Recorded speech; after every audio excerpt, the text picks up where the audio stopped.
El mundo en vilo ante el enfrentamiento entre Irán e Israel.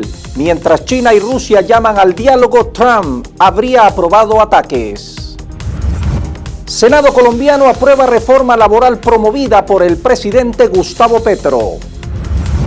Autoridades venezolanas detectan un nuevo plan Gedeón 2 con miras a desestabilizar el país. Arriba nuevo vuelo del plan Vuelta a la Patria desde los Estados Unidos. Soteldo se enfundó la casaca de Fluminense, nuevo campeón en el torneo Apertura y la Serie del Caribe, vuela a la capital del sol. Y al cierre de esta edición, estudio revela que el consumo regular de café ayuda a las mujeres a envejecer saludablemente.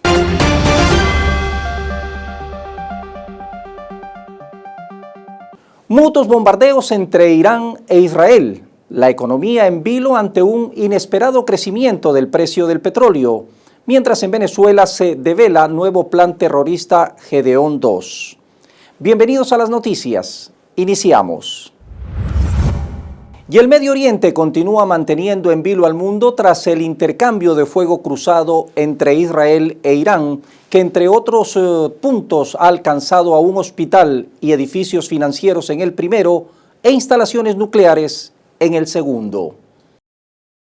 Fuentes de la Cancillería iraní confirmaron reuniones en Ginebra con Reino Unido, Francia y Alemania a petición de las tres potencias europeas, mientras el ejército de Israel confirmó ataques en las instalaciones nucleares en Arak, Isfahan y Natanz.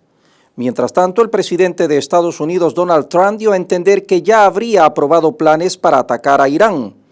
En ese marco, China y Rusia expresaron que creen fundamentalmente que no hay una solución militar a la situación actual y a los problemas relacionados con el programa nuclear iraní, y que la única solución debe lograrse exclusivamente a través de medios políticos y diplomáticos.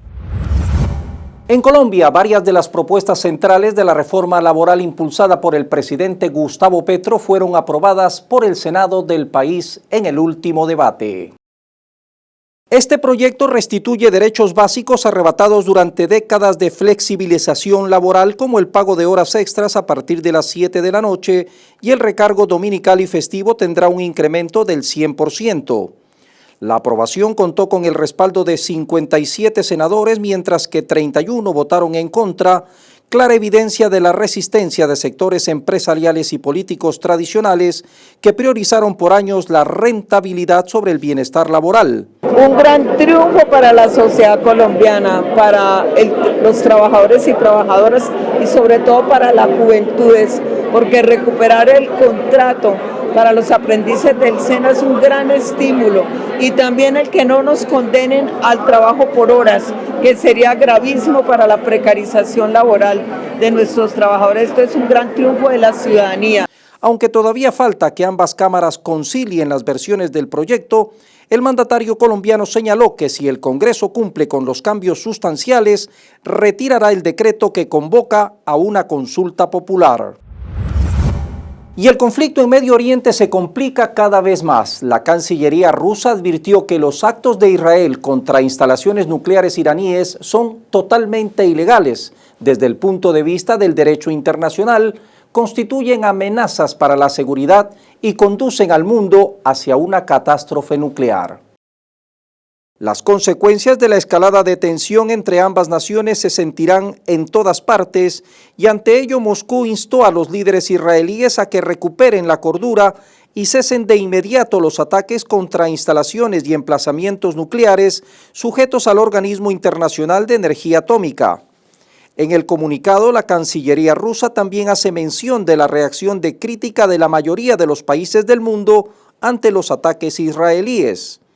Es evidente, dice el comunicado, que los intentos occidentales de manipular el régimen global de no proliferación nuclear y utilizarlo para ajustar cuentas políticas con países indeseables están costando muy caro a la comunidad internacional y son completamente inaceptables. La República Popular China responsabilizó al gobierno de Estados Unidos, encabezado por Donald Trump, de promover el conflicto entre Israel e Irán, por lo que pidió medidas oportunas para bajar la tensión en el Medio Oriente. El portavoz de la Cancillería china, Hu Yakun, señaló que una escalada en Medio Oriente no beneficia a nadie y afirmó que echar gasolina al fuego, hacer amenazas y ejercer presión no ayudarán a relajar la situación. Al contrario, solo aumentará las contradicciones y ampliará el conflicto. Esto en referencia a los comentarios en redes sociales del presidente de Estados Unidos en torno a los ataques israelíes contra la República Islámica, por lo que el funcionario chino instó a adoptar medidas inmediatas y llamó a los países con influencia especial sobre la nación hebrea a asumir su responsabilidad debida para evitar la propagación del conflicto. En este sentido, Wu destacó que un alto al fuego es la máxima prioridad y el diálogo la vía para lograr una paz duradera. Resaltó la disposición de China de mantener una estrecha comunicación con todas las partes y desempeñar un papel constructivo en la reducción de la tensión. Acciones judiciales en República Dominicana. Un tribunal analiza la orden de prisión contra Antonio y Maribel Espaillat, propietarios de la discoteca Yes Club, donde el colapso del techo dejó más de 230 muertos y al menos 180 heridos el pasado 8 de abril. Ambos hermanos actualmente se encuentran detenidos. Según la acusación, el desastre fue causado por una sobrecarga estructural crítica. Cometieron, dice, de manera sistemática una serie de acciones y omisiones que llevaron al desplome del techo. El expediente, de más de 120 páginas, detalla que la estructura del local, originalmente diseñado como cine en 1994, nunca fue adecuadamente modificado para operar como discoteca. El Ministerio Público citó peritajes técnicos realizados por 3 expertos, 2 dominicanos y 1 internacional, quienes concluyeron que el colapso era evitable y no el resultado de un accidente, sino de una falla inducida por sobrecarga en el techo. El gobierno de México condenó las redadas migratorias masivas en Estados Unidos ordenadas por el presidente Donald Trump, que han evidenciado múltiples violaciones a los derechos humanos de miles de latinoamericanos. En este contexto, la presidenta mexicana Claudia Sheinbaum expresó su solidaridad con sus connacionales en territorio estadounidense y denunció que no está de acuerdo con las acciones de los agentes federales que, sin órdenes judiciales, detienen a los indocumentados en estados como California y Nueva York. De acuerdo con la mandataria azteca, su gobierno hace todo lo posible para defender a sus ciudadanos que son discriminados en los Estados Unidos. Sheinbaum señaló que sostuvo una conversación telefónica con Trump en la que destacó la importancia de reconocer a los mexicanos en Estados Unidos que llevan años viviendo allí y que trabajan por ese país, afirmación que dijo fue reconocida por el republicano. El crecimiento económico en el mundo se encamina hacia su década más débil desde 1990, según un nuevo análisis del Banco Mundial, que señala que la guerra comercial del presidente Donald Trump como un factor clave que afecta a las economías de todo el mundo. El Banco Mundial prevé que la oleada de nuevos aranceles de Trump a los socios comerciales de su país reduce el crecimiento económico global a su nivel más bajo desde la crisis financiera de 2008 si se excluyen las recesiones mundiales. Aunque la institución con sede en Washington no espera otra recesión global debido a los aranceles, indicó en un comunicado que si se cumplen sus proyecciones de crecimiento global para este año y el próximo, el crecimiento global promedio en los primeros 7 años de la década de 2020 será el más lento de cualquier década desde la de 1960. En su informe, el Banco Mundial redujo su previsión de crecimiento del PIB global para este año a 2,3% desde el 2,7% que había pronosticado en enero. Esta estimación se basa en el supuesto de que los aranceles a nivel mundial se mantendrán en los niveles de finales de mayo. Mientras el conflicto entre Israel e Irán no muestra señales de disminuir, los mercados energéticos y los países petroleros comienzan a observar con creciente preocupación las posibles consecuencias de una escalada regional, especialmente el impacto en los precios del crudo. Analistas advierten que una interrupción en las rutas estratégicas del suministro podría llevar al barril de petróleo a niveles históricos, alcanzando incluso los $300 en un escenario de guerra abierta o un posible cierre del estrecho de Hormuz. La participación directa de Estados Unidos en el conflicto, ya sea a través de apoyo militar abierto a Israel o mediante intervención encubierta en territorio iraní, es percibida por Teherán como una amenaza existencial a su soberanía. Esto impulsaría a Teherán a activar una de sus cartas estratégicas más poderosas, como es el cierre del estrecho por donde transita aproximadamente el 20% del petróleo mundial. Según declaraciones recogidas por medios regionales, Irán baraja esta acción como una consecuencia directa del apoyo occidental a Tel Aviv, considerando que el incremento de la agresión militar cruza una línea roja para su seguridad nacional. En ese escenario, el impacto sería inmediato. Vladimir Putin desafía el rearme de la OTAN y asegura que esto no lo intimida. Rusia dijo no considera que todo rearme de la Alianza Atlántica sea una amenaza, pues el país euroasiático es un estado autosuficiente en cuanto a garantizar su seguridad. Durante una conversación con periodistas en el marco del Foro Económico Internacional de San Petersburgo, el mandatario ruso señaló que todo lo que hace la OTAN genera cierta amenaza, pero su gobierno mitiga todas las que surjan. Asimismo, declaró que todos los planes de los países de la OTAN de aumentar su gasto en defensa serán en vano. En referencia a la supuesta amenaza por parte de Rusia, Putin declaró que nunca ha tenido ni tiene planes de atacar a los países de Europa ni a los miembros de la OTAN que gastan 1.4 billones de dólares en defensa, más que todos los países del mundo juntos. No consideramos ningún tipo de rearme de la OTAN una amenaza para la Federación Rusa, ya que somos autosuficientes en términos de garantizar nuestra propia seguridad, y estamos mejorando constantemente nuestras fuerzas armadas y nuestras capacidades defensivas. Todo lo que hace la OTAN, por supuesto, genera ciertas amenazas, pero estamos anticipando todas las amenazas que surgirán. De ello no hay duda. En este sentido, cualquier rearme y aumento del presupuesto al 5% del PIB de la OTAN carece de sentido. Este es el primer punto. Señaló que los líderes occidentales mienten a su población al respecto para aprovecharse del dinero presupuestario previsto para la defensa y también para intentar cubrir fallos en su política económica y social, por lo que recomendó que en vez de seguir echándole la culpa a Rusia, intenten rescatar a sus sectores económicos que se están debilitando.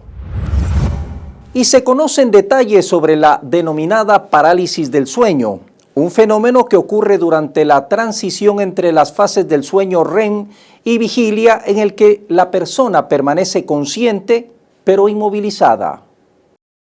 Este evento, que afecta al 30% de la población en algún momento de su vida, puede estar relacionado con factores como estrés, trastornos del sueño y antecedentes genéticos, y aunque no representa un peligro físico en sí, puede generar ansiedad y afectar la calidad de vida.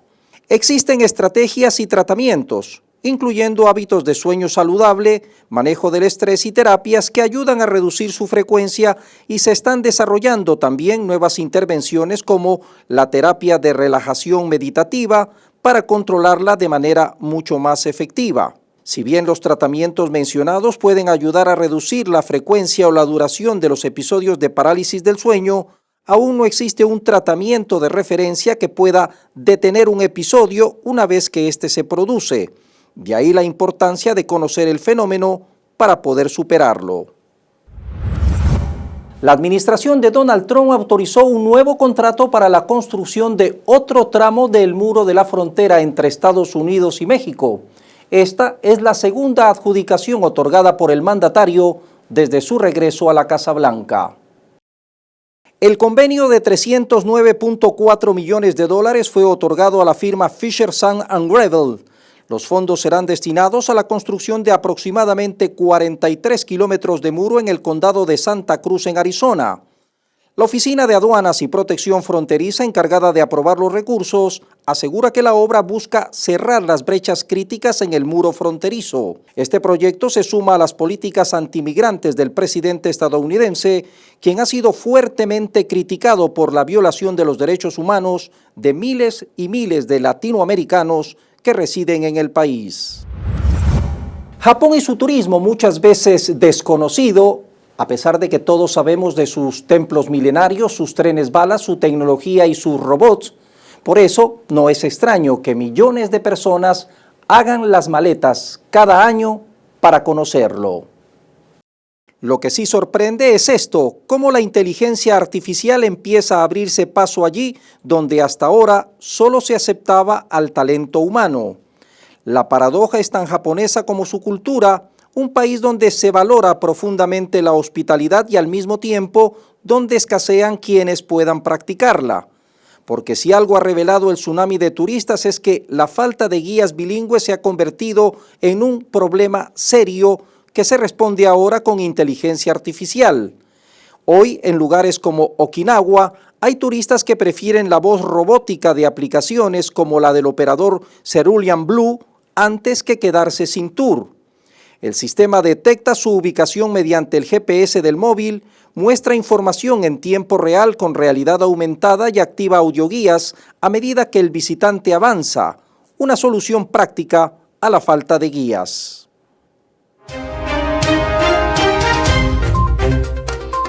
El huracán Eri se intensificó a categoría 4 y se aproxima a las costas de Oaxaca y mantiene su trayectoria de impacto entre Punta Maldonado, Guerrero y Lagunas de Chacagua. Así lo informó la Secretaría de Medio Ambiente y Recursos Naturales de México.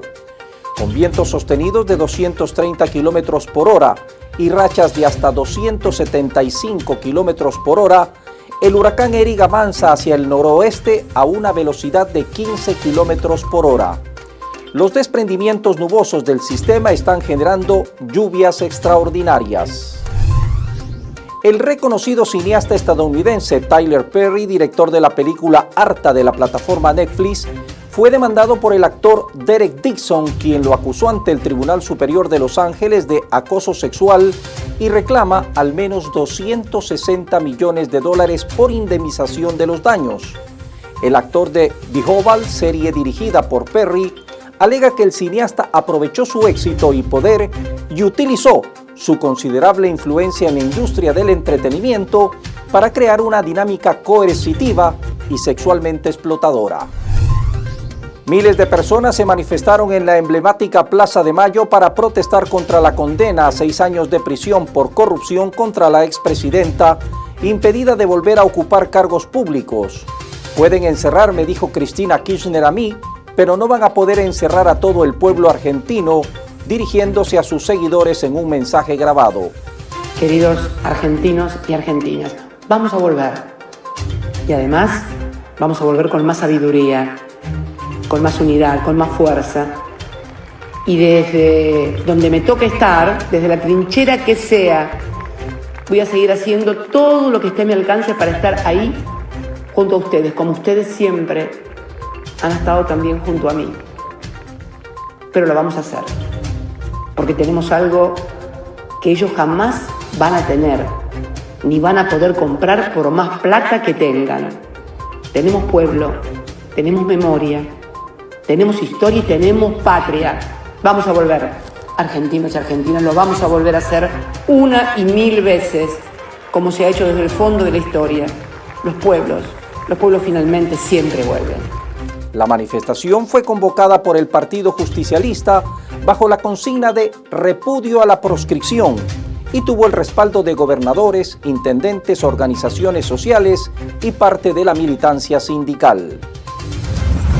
El presidente de Rusia, Vladimir Putin, y su homólogo chino Xi Jinping acordaron reunirse en China el próximo 2 de septiembre tras obtener un contacto telefónico para discutir la situación en el Oriente Medio ante las tensiones provocadas por el conflicto entre Israel e Irán. El mandatario ruso asistirá a la cumbre de la Organización de Cooperación de Shanghái, que se celebrará en el país asiático entre el 31 de agosto y el 3 de septiembre. La Comisión de Fiscalización del Congreso de Perú aprobó un informe en el que se recomienda la destitución de la presidenta Dina Boluarte por abandono indebido del cargo debido a unas cirugías estéticas que se efectuó en el 2023. Señor presidente, han contestado al llamado de votación 12 señores parlamentarios, de las cuales 9 de ellos han votado a favor del presente informe y 3 señores congresistas han votado en abstención. Por lo tanto, el informe ha sido aprobado por mayoría. En un principio, la presidenta negó el incidente, aunque posteriormente admitió que se había operado la nariz por motivos de salud. Sin embargo, el médico que la operó, Mario Cavani, admitió ante la comisión que Boluarte se había sometido a 4 cirugías faciales, todas ellas estéticas. En el marco del 28º Foro Económico Internacional de San Petersburgo, que se realizó hasta el 21 de junio, se presentó ya un billete del grupo BRICS con un valor nominal de 200 rublos. En él se puede apreciar las banderas de los países fundadores del bloque decorados con pájaros endémicos de cada una de las naciones. En el otro costado del billete están las banderas de todos los estados socios con la inscripción Nuevo Banco de Desarrollo. Altos funcionarios de Estados Unidos han destacado la detención de inmigrantes condenados por delitos como asesinato, agresión y violación, calificándolos de criminales bárbaros que sembraron el terror en comunidades estadounidenses. Sin embargo, documentos internos del propio gobierno revelan que solo una mínima parte de los inmigrantes ingresados bajo custodia de migración desde octubre han sido condenados por delitos violentos o sexuales graves. En realidad, la cantidad no supera el 10%. El senador republicano por Texas, Ted Cruz, quien apoya la idea de derrocar al gobierno de Irán, reveló que el principal motivo de su postura como el principal defensor de Israel es porque Dios se lo dijo. En una entrevista con el periodista estadounidense Tucker Carlson, Cruz admitió, además, que Estados Unidos está llevando a cabo ataques militares contra la nación persa, pero se contradijo y se enredó en sus propias declaraciones. Fue dejado al descubierto por el periodista tras evidenciar el desconocimiento total que tiene sobre el conflicto en Medio Oriente. Anuncio de despidos a futuro en Amazon.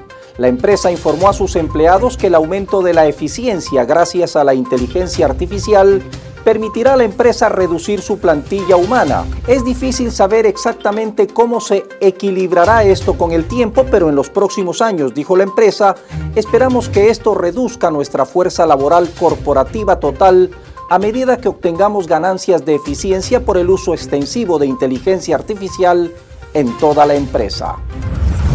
El presidente Donald Trump anunció la extensión por otros 90 días de la fecha tope para que la red social TikTok se desligue de su matriz, la china ByteDance, y así poder operar en territorio estadounidense.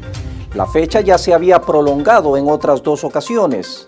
La decisión surge luego de que el Congreso ordenara la venta de la red, muy popular en Estados Unidos. En la orden firmada por Trump se indica que el Departamento de Justicia no tomará ninguna medida ni impondrá sanciones a ninguna entidad por incumplimiento de la Ley de Protección de Estados Unidos por aplicaciones controladas por adversarios extranjeros. En un hecho que podría incluso formar parte del récord Guinness, el pasado 4 de junio y tras 128 días de incubación nació el hijo de Goliat. Se trata no solo del primer hijo de un quelonio de 134 años de vida, sino también del primer nacimiento exitoso de una tortuga gigante de Galápagos de Ecuador en la historia del zoológico de Miami. Esto convierte el evento en un hito para la institución y en el animal más viejo del mundo en tener descendencia. Y el gobierno denunció que la extrema derecha venezolana impulsa un nuevo intento de desestabilización bajo el nombre de Gedeón II, una estrategia que apunta a generar caos en la frontera entre Colombia y Venezuela. Sino el nuevo plan Gedeón II que están preparando. Para esto Colombia sigue siendo clave. Toma nota de este detalle. Los atentados en la frontera colombo-venezolana buscan un desplazamiento masivo hacia Venezuela, por donde piensan colar a algunos personajes. Gedeón II es una alianza entre Marco Rubio, carteles de la droga, disidentes venezolanos y mercenarios. Colombia sigue siendo la base, sostuvo Cabello, al tiempo que denunció recientes ataques en la frontera como parte activa de esta maniobra. Subrayó que se pretende desestabilizar al país justo en un momento de desgaste opositor. En un nuevo vuelo del plan Vuelta a la Patria, el pasado martes arribaron al Aeropuerto Internacional Simón Bolívar de Maiquetía venezolanos provenientes del estado de Texas en los Estados Unidos. La presidenta de la Gran Misión Vuelta a la Patria, Camila Fabri, encabezó el recibimiento de este grupo de repatriados en el que representa el vuelo número 28 desde la reanudación de esta iniciativa en 2025, que ya suma más de 1.400 connacionales retornados a la nación suramericana de manera voluntaria. En la víspera, durante la rueda de prensa del Partido Socialista Unido de Venezuela, el ministro para Relaciones Interiores, Justicia y Paz, Diosdado Cabello, anunció la llegada del vuelo. Víctimas de las políticas migratorias del gobierno de Donald Trump retornaron al país, esta vez en un vuelo procedente de Honduras. La dirigente política Elisa Ferris confirmó lo que siempre se supo: la falta de democracia y participación en partidos como Primero Justicia, al considerar que la organización perdió su esencia centrohumanista. En una carta dirigida al Comité Político Nacional de Primero Justicia, Ferris lamentó que el partido en el que militó durante más de 18 años dejara atrás su esencia de centrohumanista. Resaltó que Primero Justicia era un partido donde se debatían las ideas, no se imponían. Era un partido pro voto, no en contra del voto. Un partido donde cada militante era tomado en cuenta, no las parcelas que se ven ahora. Primero Justicia era un partido al servicio de los venezolanos y no de un grupo, dijo. Primero Justicia era un partido que daba la cara y luchaba por la defensa del voto y el acompañamiento al ciudadano. Ferris aseguró que la tolda urinegra perdió su esencia justiciera por el egoísmo y la soberbia de un grupo que pretende desde afuera dirigir los destinos de la militancia por un solo carril autoritario, sin respeto al ser humano ni a la diversidad de pensamiento. El vicepresidente sectorial de Defensa y Soberanía, Vladimir Padrino López, informó sobre la intercepción de un buque extranjero en las aguas del delta venezolano. Detalló que la embarcación tenía simbología militar en sus fachadas, pero no pertenecía a ninguna nación. Nuestra Armada Bolivariana, la Red Marítima Insular del Sistema Defensivo Territorial del Comando Estratégico, detectó un buque allí a 50 millas del delta, en un agua que es incontrovertiblemente venezolana. No hay duda de que son aguas por delimitar, no. Eso es venezolano. Un buque muy sospechoso, pintado de gris, con una nomenclatura militar también, y no es militar, el buque no es militar. La Superintendencia Nacional para la Defensa de los Derechos Socioeconómicos se encuentra realizando controles rigurosos en el ingreso de productos al país.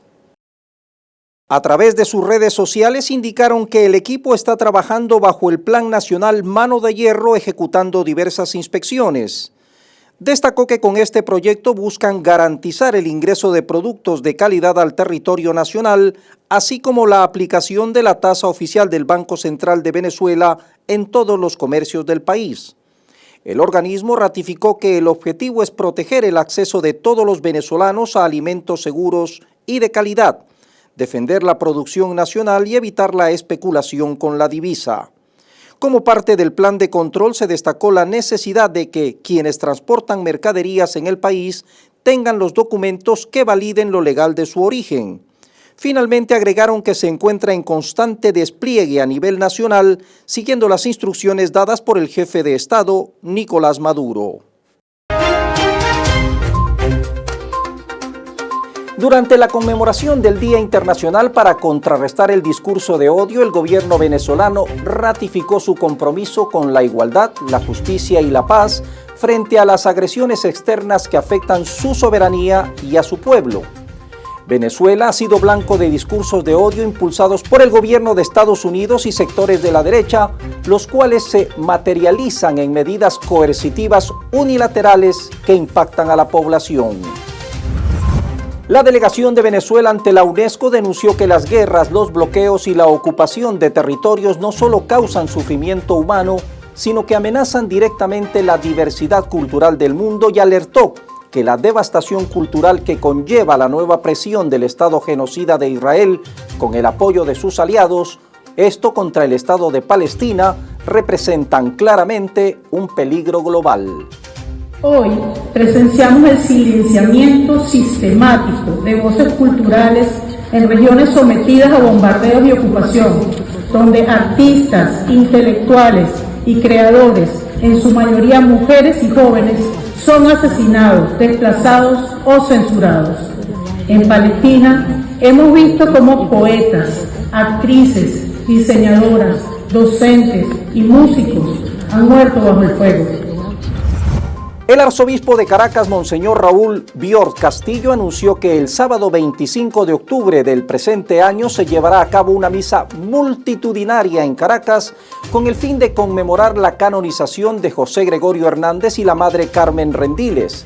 Destacó que la Eucaristía contará con la participación de obispos de Venezuela y otros países, así como de numerosos fieles que se reunirán para dar gracias a Dios y celebrar junto a estos dos santos ejemplos para todos.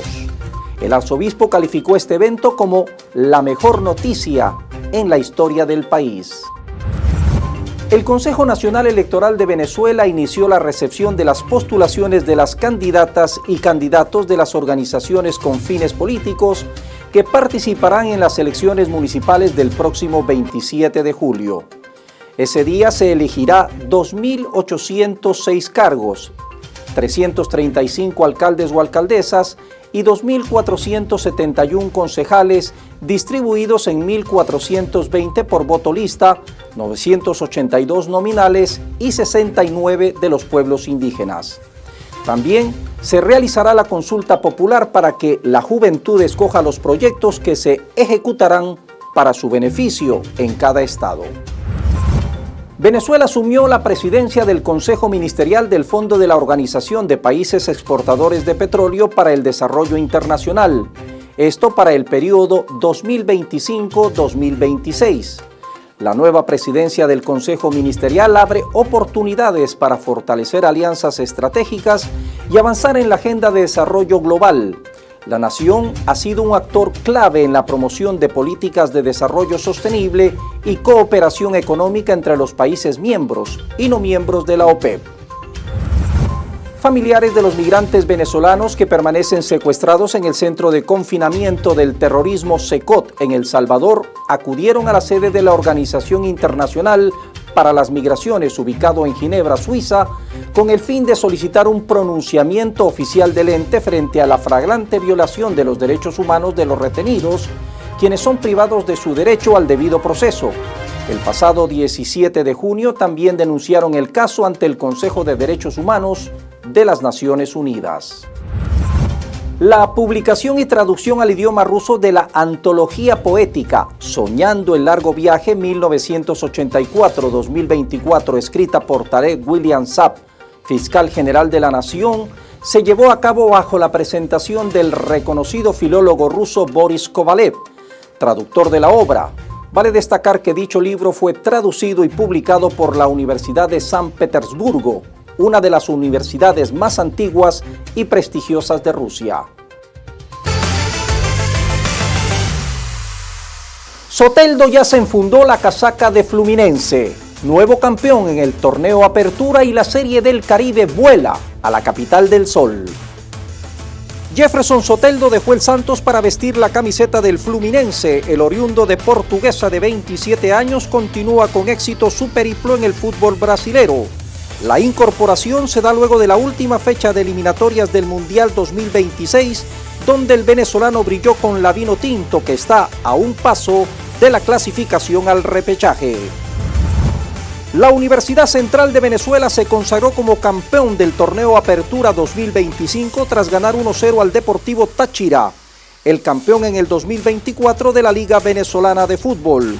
En una final en la que hubo pocas oportunidades de gol, el conjunto universitario se impuso por la mínima. Con una anotación de Kendry Silva, su conjunto clasificó a la Copa Libertadores del 2026. El Loan Depot Park será sede de la Serie del Caribe por 3 años seguidos a partir del 2028. Así lo indicó Caroline O'Connor, presidenta de negocios de los Marlins de Miami. Esta noticia altera el calendario de los países sede previstos para dichos años, como el caso de República Dominicana, quien iba a ser el anfitrión en el 2028, pero se conoció que llegaron a un acuerdo con los Marlins para realizar la competencia en la denominada Ciudad Mágica.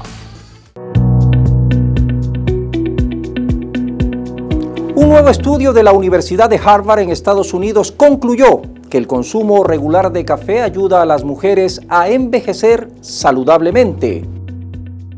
La investigación reveló que consumir hasta 2.5 tazas de café al día reduce el riesgo de enfermedades cardiovasculares y puede prevenir la diabetes tipo 2, especialmente en mujeres de mediana edad. Los especialistas analizaron datos de los últimos 30 años de al menos 47,000 mujeres.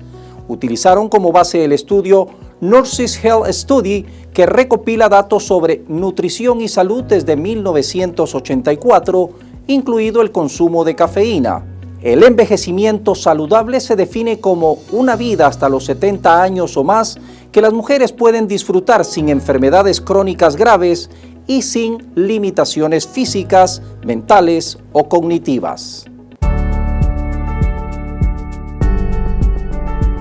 Y cada 20 de junio recordamos el Día Mundial del Refugiado como una expresión de solidaridad, sensibilización y de responsabilidad con todas las personas refugiadas. Según datos del Alto Comisionado de las Naciones Unidas para el Refugiado, actualmente hay más de 45 millones de personas refugiadas desplazadas en el mundo, de ahí la importancia de asumir medidas en su favor. Permitir que cada refugiado tenga la oportunidad de una vida feliz constituye tarea de todos los gobiernos del mundo. Hasta aquí la presente información, como siempre, por su atención. Gracias.